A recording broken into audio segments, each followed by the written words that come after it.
Hey guys, my name is Danielle and today I want to do basically a Keto 101. What are my top 10 essentials I think anybody who is about to jump into the keto diet, who's thinking about starting, and exactly what you need. So let me go ahead and I'm going to share my tips with you guys. Alright, let's just go on ahead and do this. Okay, so like I said, today's Christmas. I'm not gonna lie, you guys probably see like my house is kind of chaotic. And if you're like me, maybe you overdid it a little bit during the holidays, and I'm not going to beat myself up with it.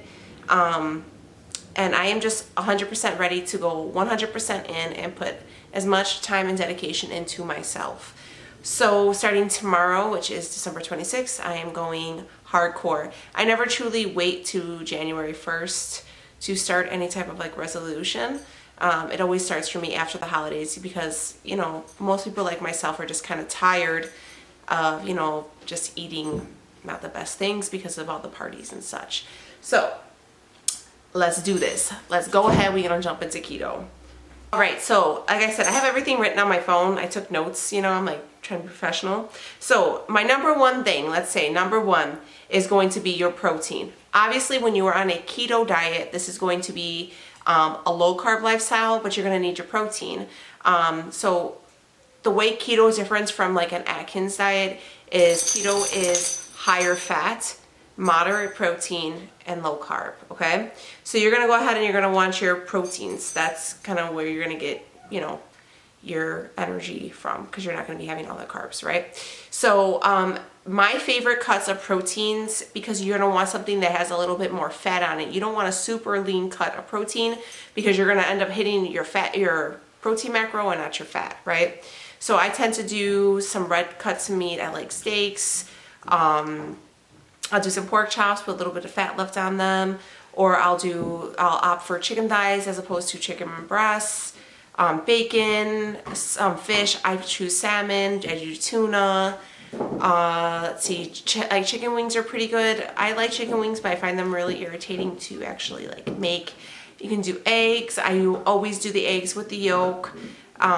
So those are your things. So if you're gonna hit the grocery store, those are you're gonna want to make sure you have your protein on deck. Okay. So my next number two is going to be cheeses and dairies.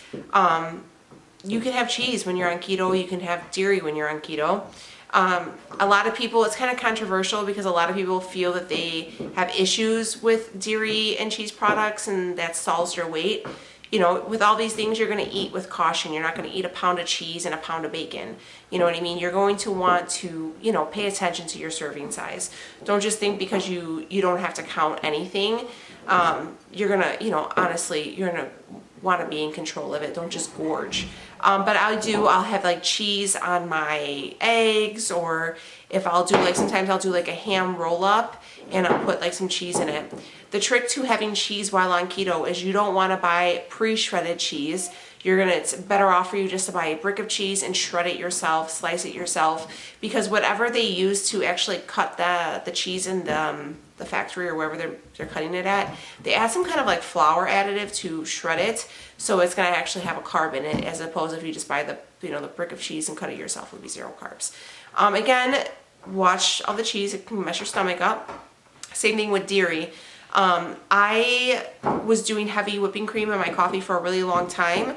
And here's the thing that a lot of people have to pay attention to, and this is something that I think is really important that I did not pay attention to when I first started, was you have to watch when it says less than 1 carb. Just count that as 1 carb, guys. Even though it says less than 1 carb, it's pretty much probably like a 0.9 and a carb will be 1. You know, so there is a carb in it. It's just they don't have to report it.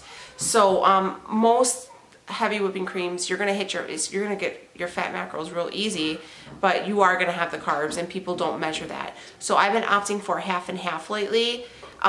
This is not obviously as thick and creamy, but you know, you get used to it nonetheless. And you know, even with cooking and stuff like that, that does have a carb in it, but it's just easier for me. Even when I'm like, say I use my FitnessPal, it will automatically go in there. You'll know it has that gram of carb in there, and you don't have to play the guessing game. So I just have been opting for the half and half. So whatever you choose, go on ahead. If you want to do like vanilla almond milk, or opt out for no coffee or no creamer, whatever. But those are the options that I found to be the most helpful on keto diet. Okay, next thing is going to be your vitamins. You are going to want to definitely start a vitamin regimen if you have not been on one previously. So some of the bigger ones that I wanted to mention is going to be your potassium, your magnesium. You're definitely going to want to have a multivitamin. There's something called light salt. It isn't just like your average like Morton salt. It's light salt, has potassium in it, so if you want to sprinkle some in your food or in your drinks, that would be awesome. Pink salt, like Himalayan salt, that's also really good for getting your sodium in. And apple cider vinegar. So when you are on the keto diet, you are constantly going to notice that you're going to be peeing a lot. Because you're not having the carbs in your body's constantly flushing itself. So your electrolytes are going to run out pretty quickly. So low electrolytes, if you're in a deficient, if your electrolytes are in like a low amount, or if you have any deficiency with it, you're going to feel pretty shitty.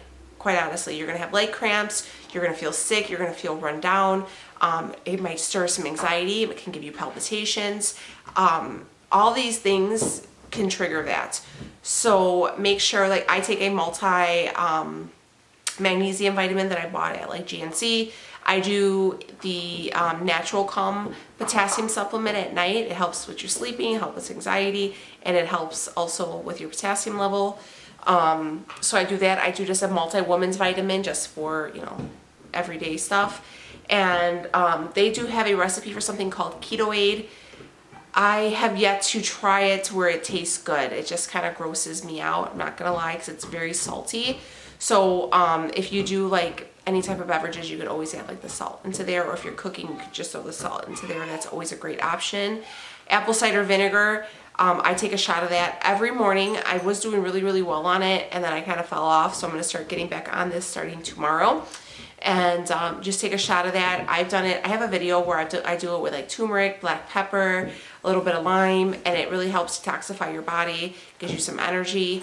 The only thing I can say is when you are on, if you're a woman, you're on your cycle, it will kind of make your cycle a little heavier, so I usually don't do it during that time of the month. But it works really well for you as well, okay? So I definitely would, if you're gonna hit the grocery store and kind of get a grocery list going or what you need, definitely put those vitamins on there. You're gonna definitely want some. Okay, next thing is going to be bone broth. Bone broth is your best friend, okay? You could do chicken bone broth if you buy like a rotisserie chicken from Costco or your local grocery store. You can go ahead and take the meat off and then just boil the bones down with some like vegetables and just strain it and keep the bone broth and just sip on that. You can have bone broth even during, if you're doing intermittent fasting, which is an entirely different subject. I might touch on this later on in the week, but for just starting keto, I don't recommend intermittent fasting right off the jump. I think you should kind of get adjusted to keto and then go ahead and try the intermittent fasting. But yeah, so the way I do bone broth, because if you try to buy bone broth in like the little cartons at the store, they're pretty pricey. They're like, even for like at Aldi, like a little like, you know, like kind of a milk carton size thing of bone broth. This one was like turkey. I think I said Aldi. It was $4. So I find it cheaper just to buy the bones. So if I have a chicken, I will do the bones, but I prefer to get like the beef shank bones, and I get them from my butcher, like at the local grocery store, and they're really cheap. They're only a couple bucks, and I just boil them maybe 10-12 hours, and then I let it cool and I strain it. And it tastes so good, and I just kind of divide them up into little Tupperwares, and I'll heat them up and I'll have them like a tea and just sip on them. It almost picks you up instantaneously. You feel really, really good. I don't know what exactly are all in the bone broth that does it, but it is a miracle worker. So if you can, when you go like to the grocery store, ask them about the bones, and just, you know, you can even throw them in the crock pot overnight and then just go ahead and strain them and have them. And like I said, I just throw a little bit of salt in there and just sip them. I've done it too where I made a meal out of it, and I kind of fried up like 2 or 3 pieces of bacon, and then I cut it up and I threw it in there and just had it as like a soup. You can do that as well, but I think it's really an essential that you are definitely going to want to have on hand, especially when you're transitioning into keto, because you are definitely going to be at risk for the keto flu. And I really think that the bone broth is going to help keep it at bay. 5 is going to be your coconut oils or your grass-fed butter, Carrie's butter. I think it's called GHEE, that GHEE. I don't know how to pronounce that. I'm not going to try to butcher it. And then they have some other type of like cooking butter. I can't think of the name of it. I use either coconut oil or the Carrie's butter. Carrie's butter is different from like an imperial butter because it is a grass-fed butter. It's very high quality. It's pricey, but I get mine at Costco, so it's kind of, that seems to be the best price, you know, for it. They do sell it at Aldi, I think, for like $2 a square. But that's gonna help you get your fats in. So a lot of people will do like a bulletproof coffee, and they'll do coconut oil in there, and you know, or they'll throw a couple tablespoons of butter, and that'll help you get your fat in right away. The fat on keto is what's going to keep you full. So if you find yourself on keto and you're like starving and you don't understand what you're doing wrong, it's you're not getting your fats in. The fat is what's going to keep you full. It's going to keep you going. It's that your fats are your best friend. So your fats are what's going to keep you going. It's going to keep you in fat burning mode. The trick to being successful on keto is when to know what fat you are, what the level, like the number of fat is you're supposed to have per day. So we'll get into that in a second. But so I used to do bulletproof coffee a lot, where you just kind of blend up, you brew the coffee, drop a couple tablespoons of butter in there, maybe some MCT oil, and blend it up and call it a day. I've done it, it was really good.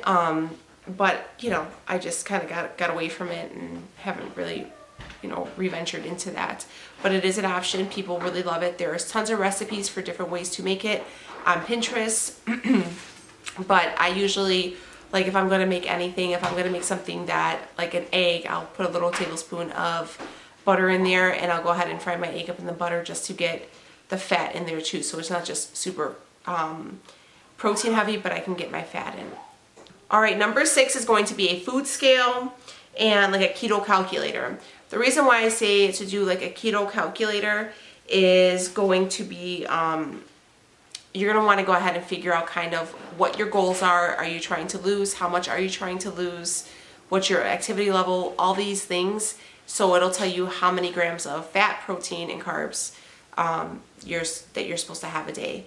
If you eat too much fat, you will gain weight. That's just the way it is. You know, if you don't necessarily have to count calories, but more your macros, okay? So it's essentially going to be a macro counting way of eating. If you choose to do lazy keto, you can do that and not count anything, but you're going to have to be mindful of it. So, you know, I suggest starting off strict keto and then maybe converting into lazy keto. Because once you get the hang of it, then you can kind of know, eyeball things, you know, with anything, you become used to it, you kind of know off the bat what everything is. So I've been doing keto now. I did keto for about a year. I went off, transitioned to Weight Watchers, didn't work out for me, went back keto. I did lazy keto for a while, and in the last couple of weeks I've been doing strict keto with intermittent fasting. I've been doing really well on it, but like I said, I did take a few days off for the holidays, just kind of let my body rest, refed it, and now I'm back in it. I got new goals, new mindset, stuff like that. So this is where I'm at right now.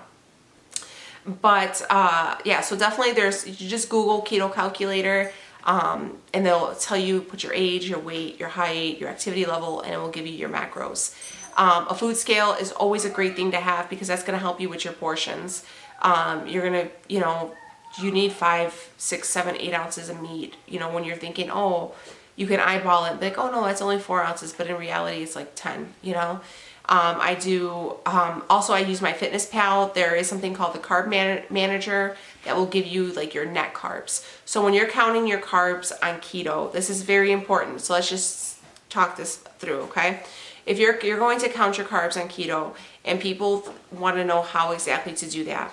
So when you have your carb number, okay, so you have your total amount of carbs, then underneath that is going to give you your fiber. So you're going to take your total amount of carbs, and then whatever the fiber is, you're going to subtract that, okay? And that'll give you like net carbs, okay? But if they have something like erythritol in it or something like that, sugar alcohols, you can subtract that from your net carbs, and that will give you your amount. Again, it's very, a lot of people are very opinionated on it, on how to count it. But definitely, if you don't choose to count the sugar, alcohols, and everything, which I do personally, that's on you. But I always, always, always subtract the fiber from the carb count for your net carbs, okay? So they're going to go ahead and they're going to give you that. Whatever you choose to stay under. I choose to try to stay under 25 grams or less. That's what works for me. That's what I need to be at. If you want to go higher, like my husband does 40 grams a day or less, whatever works for you. Getting back to it, you can do Carb Manager. Carb Manager will give you your net carbs. I choose to do my Fitness Pal. I've used my Fitness Pal for many years, and I just know how to use it, so it just works for me. But whatever app you find that you find is good for you and your lifestyle, go for it. You know, I just like free ones that are easy, and my Fitness Pal is those for me. 7 is going to be easy to grab snacks. I always feel like you should have a snack on board because allergy season over here for some reason. So easy to grab snacks. I always think, especially when you're starting, it's real easy to, if you're out the store or you're running around and you get hungry and you're just like, just give me something, and you eat, impulse eat. So I always try to keep something, either some great easy to grab snacks. I'm going to do a video on this week as well for budget friendly, kind of where you can grab and go. But some ideas would be pork rinds. Those are a good crunchy snack. You can do almonds, pecans, any type of nut. If you like some kind of fruits and you're afraid of missing out on fruits, you can do berries. Berries are really good. They're super keto friendly because they have a low glycemic index. So you can do blackberries, blueberries, raspberries, strawberries, all great options. What else do I keep? There are some protein bars that are keto friendly, beef jerky. There are a lot now because keto has gotten so popular. I feel like these health food stores have tons of options. They have candy now, like those little sugar or the little gummy candies. I mean, there's tons of snacks out there. You can do fat bombs to keep those in your bag as well. There's lots of options. So don't fret if you're like a snack person. You can have snacks still. You know what I mean? All right, number 9, which is super important, should have been closer on the top of the list, is to stay hydrated. You are going to want to drink a lot of water, lots and lots and lots of water. Because like I said, your body is constantly flushing. So you're going to be peeing a lot. You're going to get dehydrated. So here's a little thing that a lot of people don't know. So you try to do as much water as possible, okay? And people sometimes get bored of water, and I understand that because I do. I was doing like the drop-in Crystal Lights and stuff like that. Those have carbs in them, quite a few actually. So you're going to want to stay away from them. You can do some carbonated waters. Those are pretty much carb-free. You can do the Mio drinks because those also have electrolytes. Powerade does have some carbs in it, so be careful.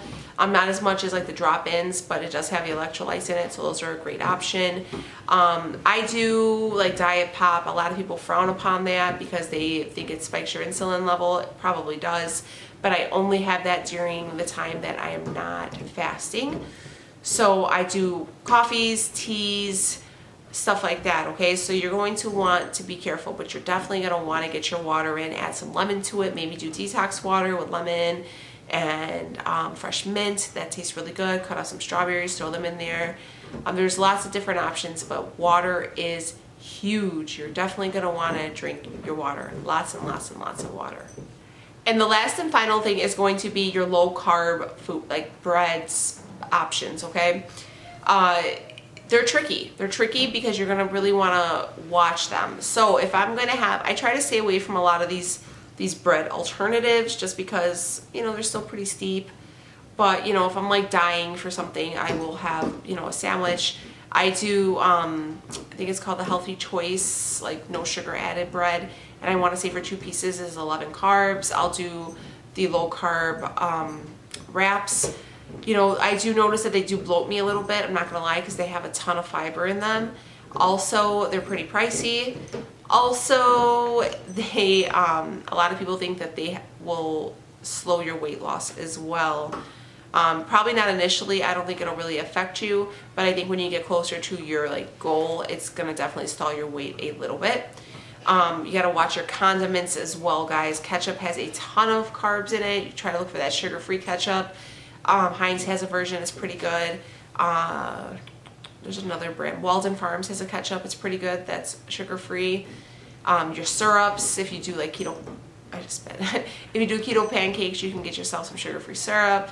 Again, all these things you will have to watch and be mindful of. Your dressings, when you're doing dressings, go for creamy, not vinaigrettes or oil bases. Those have a ton of sugar in them, so you're gonna want to do like your ranch dressing, your blue cheese dressing, stuff like that.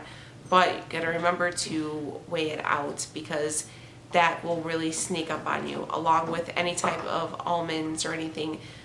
Those calories will sneak up on you quickly because you will overserve yourself and you'll go over your macros with a blink of an eye. It just happens to everybody. So these are my top 10 tips, my top 10 must-haves. Hopefully this kind of gives you an idea and points you into the direction of what you may need or how to start. I'm going to go ahead and do a series this whole week just dedicated to the whole keto diet, starting out what I do, what I eat, what I cook, how I shop. And then towards the end of the week, I'm going to try to maybe even do something for the new year, see if I can get us a little recipe thing together if you're having a party and you wanted to, maybe stick keto and try to incorporate your new lifestyle with the new year.